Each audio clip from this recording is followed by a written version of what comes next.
وتەیەک بە بۆنەی ڕۆژی جیهانی ئازادی چاپەمەنی. ڕۆژی دووشەممە 3 مانگی مەی بەرابەر لەگەڵ 13ی گوڵان ڕۆژی جیهانی ئازادی چاپەمەنی بوو. ئەم ڕۆژە لە 48مین کۆبوونەوەکانی ساڵانەی ڕێکخراوی نەتەوە یەکگرتووەکان لە ساڵی 1993 دا ناودێرکرا. لە ڕاگەیاندراوێک کە لەم کۆبوونەوانەدا بڵاو کرایەوە هاتووە کە بوونی چاپەمەنی ئازاد و گشتگیر و سربەخۆ یەکێک لە بەشە هەرە پێویستیەکانی کۆمەڵگای دێمۆکراتیکە. کەمتر وڵاتێک لە جیهاندا هەن کە ئەم ڕاگەیاندراوەیان واژۆ نەکرد بێت، بەڵام ڕاستەوخۆ یان ناڕاستەوخۆ ئەم مافە سەرەتاییە لەلایەن دەوڵەتان و خاوەنانی هێز و سەروەتەوە هەموو ڕۆژێ و بەردەوام پێشێل کراوە. بەپێی ڕاگەیاندراوی ڕێکخراوی هەواڵنێری بێسنوور تەنیا لە ساڵی 2020دا 346 هەواڵنێر و ڕۆژنامەوان بە خاتری پیشەکەیان کەوتونەتە زیندانەوە و هەر لەم ماوە کورتەشدا 10 ڕۆژنامەوان کوژراون. زانیاریە بڵاوکراوەکانی هەر ئەم ڕێکخراوانە نیشانی داوە کە لە ئێران تەنیا لە مانگی خاکەلێوەی ئەم ساڵدا دەیان ڕۆژنامەوان و چالاکی بواری تۆڕە کۆمەڵایەتیەکان دەست بەسەر و بە زیندان مەحکوم کراون. ئەویش تەنها لەبەر ئەوەی کە لە سیاسەتی ڕژیم بۆ بەرەنگاربوونەوە لەگەڵ کۆڕۆنادا ڕەخنەیان گرتووە. لیستێکی دوور و درێژ لە هەواڵنێران، نووسەران و ڕۆژنامەوانانێک کە لە ماوەی 40 ساڵ دەسەڵاتی کۆماری ئیسلامیدا تێرۆر یان ئیعدام کراون بوونی هەیە. لە ماوەی ئەم ساڵانەدا بێجگە لە داخستنی ژمارەیەکی زۆر لە ڕۆژنامەکان، هەزاران نووسەر و ڕۆژنامەوان بە تۆمەتی پڕوپوچ و بە تاوانی ملکەچ نەکردن بە زیندانی درێژماوە مەحکوم کراون و شەلاقیان لێدراوە و دوور خراونەتەوە و لە کار بێکاریان کردوون و تەنانەت هەتا کۆتایی تەمەنیان لە نووسین و هەموو چالاکیەکی ڕۆژنامەوانی و کۆمەڵایەتی مەنع کراون. پێشینەی سانسۆری چاپەمەنی و دەست بەسەرکردن و زیندانیکردنی ڕۆژنامەوانان دەگەڕێتەوە بۆ یەکەمین مانگەکانی پاش شۆڕشی ڕێبەندانی 1357 هەتاوی و ڕووخانی ڕژیمیشە.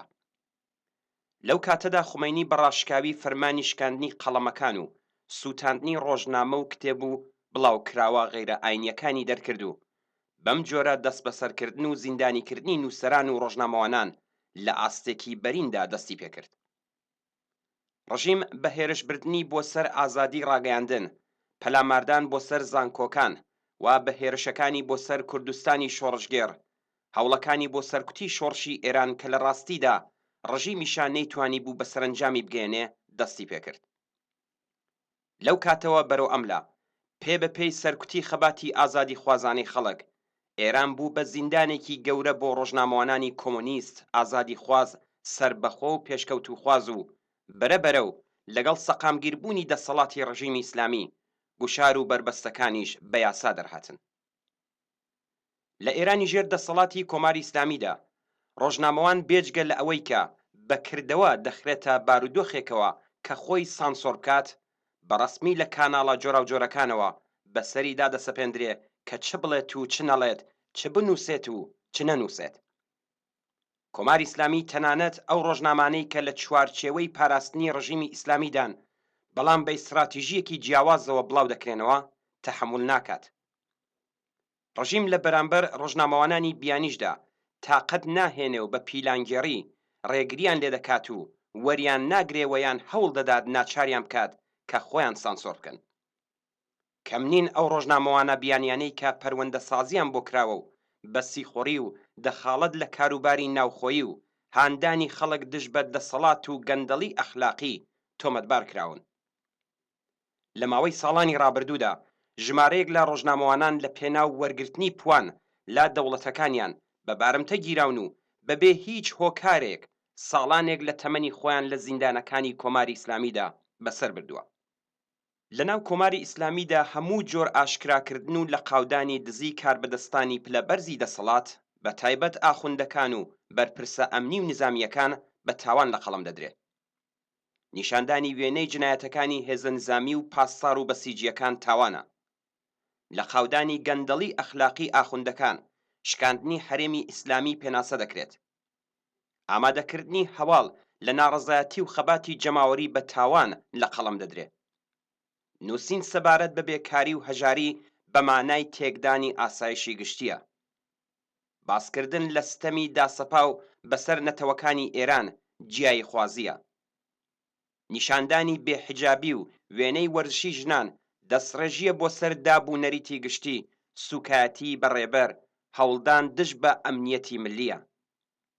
هەڵبەت هەر کام لەو نمونانەی کە باسییان لێکرا بە پێی یاساکانی کۆماری ئیسلامی سزایان بەدواوەیە، وا کەسانی بەناو خەتاکار پێویستە دەست بەسەر و ئەشکەنجە بکرێن، پێویستە لە بواری کۆمەڵایەتیەوە بێبەری و بێکار بکرێن، چیتر مافی ڕۆژنامەوانیان نەبێت و پێویستە ئیمتیازی ڕۆژنامەکەشیان هەڵوەشێتەوە. هەموو ئەم بەناو تاوانانش حکمی زیندان و ئەشکەنجە و ئیعدامیان بەدواوەیە. کۆماری ئیسلامی بەنیازە هەموو ڕستە و وێنەی ڕۆژنامەکان لە خزمەت مانەوەی ڕژیم و ستایشی وەلایەتی فەقیە و بەهێزکردنی کۆنەپەرستی ئیسلامی دابن.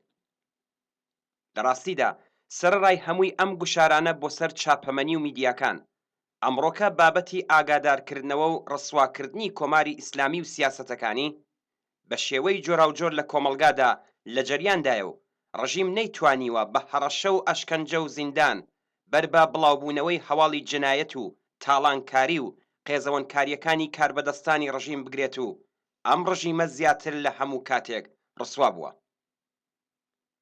ئازادی بێشەرت و مەرجی سیاسی، ئازادی پێکهێنانی حیزب و چالاکی سیاسی، ئازادی بیر و بۆچوون و تەبلیغکردن، ئازادی ڕادەربڕین و چاپەمەنی، ئازادی کۆبوونەوە، خۆپیشاندان، مانگرتن، پێکهێنانی سەندیکا و هەموو جۆرە ڕێکخراوێکی پیشەیی و سیاسی، دابینکردنی ئیمکانی دەسڕاگەیشتنی گشتی بە میدیاکان، بڵاوکراوەکان، ڕادیۆ و تەلەڤیزیۆن و ئینتەرنێت و هەڵوەشاندنەوەی هەموو جۆر سانسۆرێک لە زمرەی ئەو خواستە لانیکەمانن کە دابینکرانیان مافی بێ ئەملاو ئەولای هەموو تاکەکانی ناو کۆمەلگایە.